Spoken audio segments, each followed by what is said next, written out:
दाद एक ऐसी बीमारी है जो अगर एक बार हो जाए तो बार बार होती रहती है और कभी भी पूरी तरह से ठीक होने का नाम नहीं लेती है। लेकिन आज मैं आपको एक ऐसी दवा के बारे में बताने वाला हूँ, एक ऐसे घरेलू नुस्खे के बारे में बताने वाला हूँ जो कि आपकी इस प्रॉब्लम को जड़ से ख़त्म कर देगी। हाय एवरीवन, मेरा नाम डॉक्टर सलीम है। मैं एक आयुर्वेदिक और यूनानी मेडिसिन एक्सपर्ट हूँ और पिछले 15 सालों से आप जैसे लाखों लोगों को एक फिट और हेल्दी जीवन जीने के लिए गाइड और मोटिवेट कर रहा हूँ। दोस्तों, हमारे इंडिया का वेदर गर्म और ह्यूमिड होने के कारण फंगल इन्फेक्शंस बहुत ही कॉमनली देखे जाते हैं। ये फंगल इन्फेक्शंस स्किन पे रेड पैचेस, इचिंग और इरिटेशन का कारण बनते हैं और अगर ठीक से इनको ट्रीट नहीं किया जाए तो ये बहुत ही ज़्यादा बॉडी में दूसरी जगह तक फैल जाते हैं। अब यूजुअली लोग इन इन्फेक्शंस को ठीक करने के लिए केमिकल क्रीम्स या फिर लोशंस का इस्तेमाल करते हैं, जो कि शुरुआत में तो इन्फेक्शन को कम कर देते हैं, लेकिन कुछ टाइम के बाद ये वापस आ जाता है। अब आप पूछेंगे कि ऐसा क्यों होता है? तो ये इसलिए होता है कि अक्सर केसेस में इनका रूट कॉज एड्रेस नहीं किया जाता है, बस आपको उपरालू तरीके से आराम मिल जाता है। तो आज हम बात करेंगे एक ऐसे नेचुरल रेमेडी के बारे में जो कि ना सिर्फ सेफ है बल्कि बेहद इफ़ेक्टिव है और दाद की जड़ पे काम करती है। ये एक ऐसी दवा है जो कि आप घर पर खुद बना सकते हैं और बिना ज़्यादा पैसे खर्च किए, बिना किसी साइड इफ़ेक्ट के दाद खाद खुजली की प्रॉब्लम को हमेशा हमेशा के लिए जड़ से ठीक कर सकते हैं। दोस्तों, इस रेमेडी के बारे में जानने से पहले आइए समझते हैं कि दाद आखिर होता क्यों है।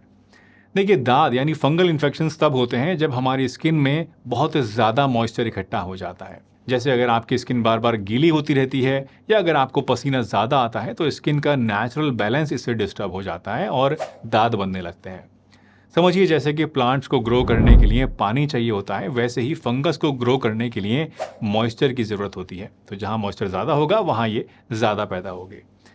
इसी तरह से दोस्तों, अगर आप बहुत ज़्यादा टाइट कपड़े पहनते हैं तो उसकी वजह से भी स्किन पर हवा नहीं लगती है, वहाँ ड्राइनेस नहीं रहती है, सर्कुलेशन कम हो जाता है ब्लड का और उसकी वजह से भी वहाँ पर दाद पैदा होने लग जाते हैं।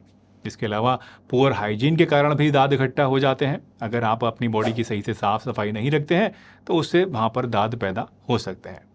अब क्योंकि ये प्रॉब्लम बार बार होती है, इसलिए नेचुरल रेमेडीज़ इसके लिए सबसे बेस्ट सॉल्यूशन मानी जाती हैं, क्योंकि नेचुरल इंग्रेडिएंट्स जो होते हैं ये स्किन को हील करते हैं और बिना साइड इफ़ेक्ट के इन्फेक्शन के रूट कॉज को ट्रीट करते हैं। तो चलिए अब बात करते हैं आज की हमारी इस पावरफुल देसी रेमेडी के बारे में, जो कि आपके दाद की प्रॉब्लम को जड़ से ठीक करेगी और आपको बहुत ही ज़्यादा आराम देगी। इस नेचुरल रेमेडी के लिए हमें सिर्फ 3 चीज़ें यूज़ करनी है: नीम, हल्दी और कोकोनट ऑयल। ये सभी इंग्रेडिएंट्स आपको आसानी से अपने घर में मिल जाएंगे या फिर आसपास मार्केट से आपको मिल सकते हैं।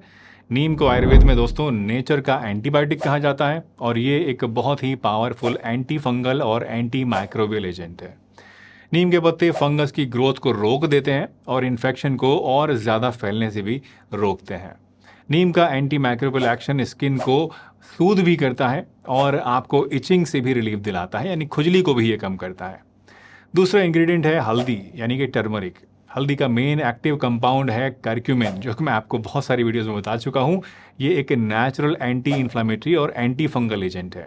आपने देखा होगा कि हल्दी को हम चोट पर लगा कर देते हैं तो इससे वो जल्दी भर जाती है, वहाँ स्वेलिंग और इन्फेक्शन कम हो जाता है।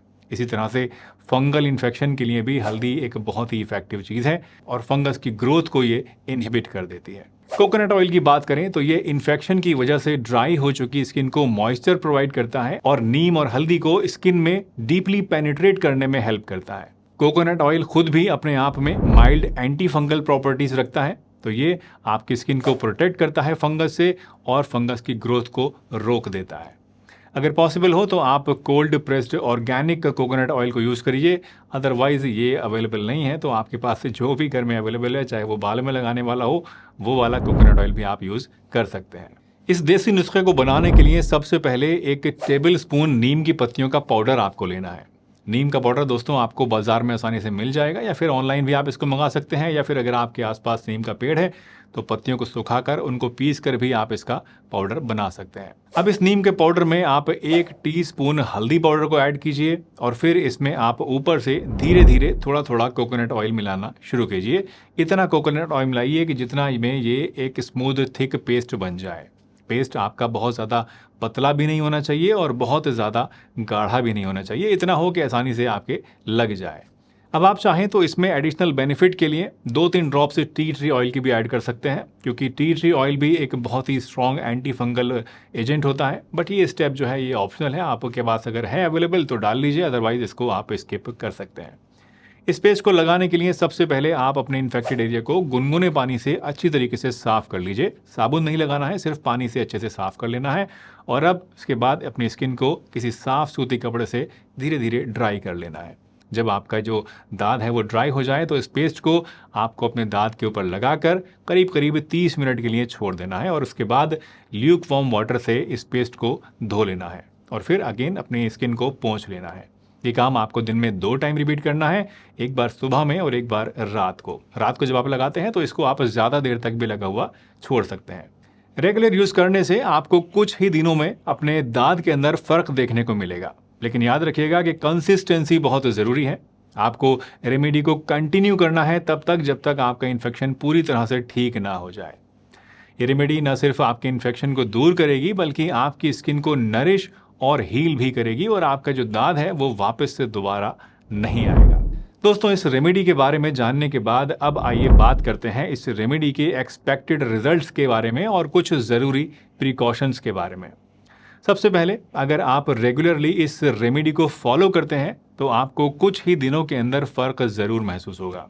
पहले 2-3 दिनों में ही आपको इचिंग और इन्फ्लेमेशन में काफ़ी ज़्यादा रिलीफ मिलने लगेगा और जैसे जैसे आप इसको यूज़ करते जाएंगे वैसे वैसे आपको और ज़्यादा आराम आएगा। आप देखेंगे कि आपका जो इन्फेक्टेड एरिया है, जो रेड पैच है, वो धीरे धीरे कम होने लगेगा और कुछ दिनों के बाद आपकी जो स्किन है वो वापस से नॉर्मल दिखाई देने लगेगी।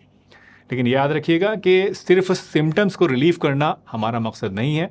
आपको रेमेडी जो है ये रेगुलरली एटलीस्ट 1 हफ्ते तक ज़रूर यूज़ करनी है ताकि इन्फेक्शन आपका पूरी तरह से ख़त्म हो जाए। सिम्टम्स ख़त्म होते ही अगर आप रेमेडी को बंद कर देंगे तो फंगल इन्फेक्शन वापस आ सकता है और ये आप बिल्कुल भी नहीं चाहेंगे। इस रेमेडी के साथ प्रिकॉशंस के बारे में अगर बात करें तो सबसे पहले तो पैच टेस्ट करना बहुत ही इंपॉर्टेंट होता है। पैच टेस्ट का मतलब है कि आप इसे पहले अपनी बॉडी के किसी छोटे से पार्ट के ऊपर लगाकर, एरिया पर लगा कर देखें, जैसे कि आपकी रिस्ट के ऊपर या एल्बो के ऊपर लगा कर देखें कि आपको कोई इससे एलर्जिक रिएक्शन तो नहीं हो रहा है। और अगर आपको इसको लगाने से लगे कि कुछ इरिटेशन हो रहा है, कोई रेडनेस आ रही है, कोई दिक्कत आ रही है, तो इसको आप ना लगाएं। अगर कोई दिक्कत नहीं होती है तभी अपने दांत के ऊपर लगाएं। दूसरा, अगर आप देखते हैं कि इस रेमेडी को लगाने के बाद इन्फेक्शन और ज़्यादा फैल रहा है और ज़्यादा बढ़ रहा है तो बिना टाइम वेस्ट किए अपने डॉक्टर से ज़रूर कंसल्ट कर लें। ये आपके लिए बेस्ट ऑप्शन होगा, क्योंकि सीवियर इन्फेक्शंस के लिए मेडिकल ट्रीटमेंट भी ज़रूरी हो जाता है। अगर आप इन चीज़ों का ध्यान रखते हैं तो ये नेचुरल रेमेडी आपके फंगल इन्फेक्शन से छुटकारा दिलाने में आपकी बहुत मदद करेगी। वैसे इस रेमेडी के अलावा कुछ और सिंपल रेमेडीज़ भी हैं जो कि फंगल इन्फेक्शन के लिए इक्वली इफेक्टिव हैं। अगर दांत, खाज, खुजली के लिए आप कुछ और इफ़ेक्टिव नुस्खों के बारे में जानना चाहते हैं तो अब आप चाहें तो यहाँ इस वीडियो पर क्लिक करके इसको भी देख सकते हैं। ये वीडियो पसंद आई हो तो लाइक कीजिए, चैनल पर नए हैं तो सब्सक्राइब कीजिए और अगर कोई सवाल है मन में तो कमेंट में पूछ लीजिए। हंसते रहिए, मुस्कुराते रहिए, रोज़ कुछ ना कुछ नया सीखते रहिए ताकि आप रह सकें हेल्दी हमेशा।